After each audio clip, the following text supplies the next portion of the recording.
Sebagai pemimpin monarki Inggris selama 67 tahun, Ratu Elizabeth II merupakan salah satu tokoh paling dikenal di dunia. Hal yang wajar jika semua orang tertarik dengan kehidupannya meski semua kebutuhannya sudah ditanggung oleh negara, tetapi Ratu juga memiliki gaji yang jumlahnya tentu tidak sedikit. Jumlah uang yang dihasilkan setiap tahun oleh Ratu bervariasi seperti yang dicatat CNN Money. Istri Pangeran Philip ini memiliki 3 sumber pendapatan utama, yakni dari Sovereign Grand Duchy of Lancaster Estate serta properti dan investasi pribadinya. Sovereign Grant adalah jumlah tahunan yang diberikan kepada raja oleh pemerintah. Pendapatan ini tentunya berasal dari uang pajak warga negara Inggris. Dana tersebut digunakan untuk mendukung pemimpin kerajaan dan sisa tugas resmi keluarga kerajaan. Pada 2016 hingga 2017 sang ratu menerima $54 juta AS atau Rp763 miliar. Jumlah tersebut berubah setiap tahunnya. Pada tahun 2017 hingga 2018 ratu mendapat dana yang lumayan dari pemerintah sebesar $58 juta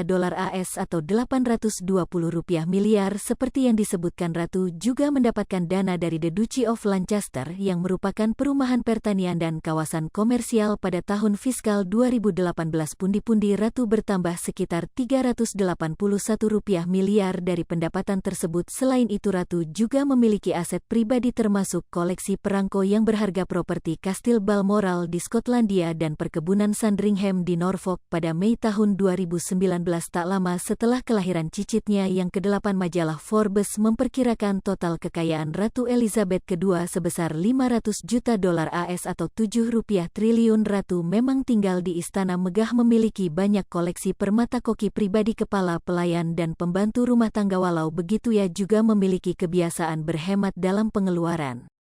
0.4s lebih besar dari yang termasuk dalam pengeluaran ratu antara lain gaji semua anak-anaknya, kecuali Pangeran Charles yang menghasilkan uang sendiri dari The Duchy of Cornwall. Sebagai hasil jerih payahnya menjalankan tugas kerajaan, ratu menggunakan uang dari Sovereign Grant dan The Duchy of Lancaster untuk membayar kembali Putri Anne, Pangeran Andrew, dan Pangeran Edward atas waktu yang mereka luangkan ketika bekerja atas nama keluarga. Dia juga harus membayar gaji staf istana. Namun, upah yang diberikan sang ratu saat itu dianggap cukup rendah. Akibatnya, tahun 2015 anggota staf mengancam akan mogok jika mereka tidak mendapat kenaikan gaji. Tampaknya, permintaan tersebut dikabulkan karena tak ada satupun anggota staf yang keluar dari istana Buckingham. Selain itu, sang ratu juga selalu memberikan uang ketika kolekte di kebaktian minggu. Ini adalah salah satu momen langka di mana ratu membawa uang tunai. Hai pemirsa Sri Popo TV, jangan lupa komen, like, dan subscribe, serta tonton terus berita-berita terupdate lainnya ya.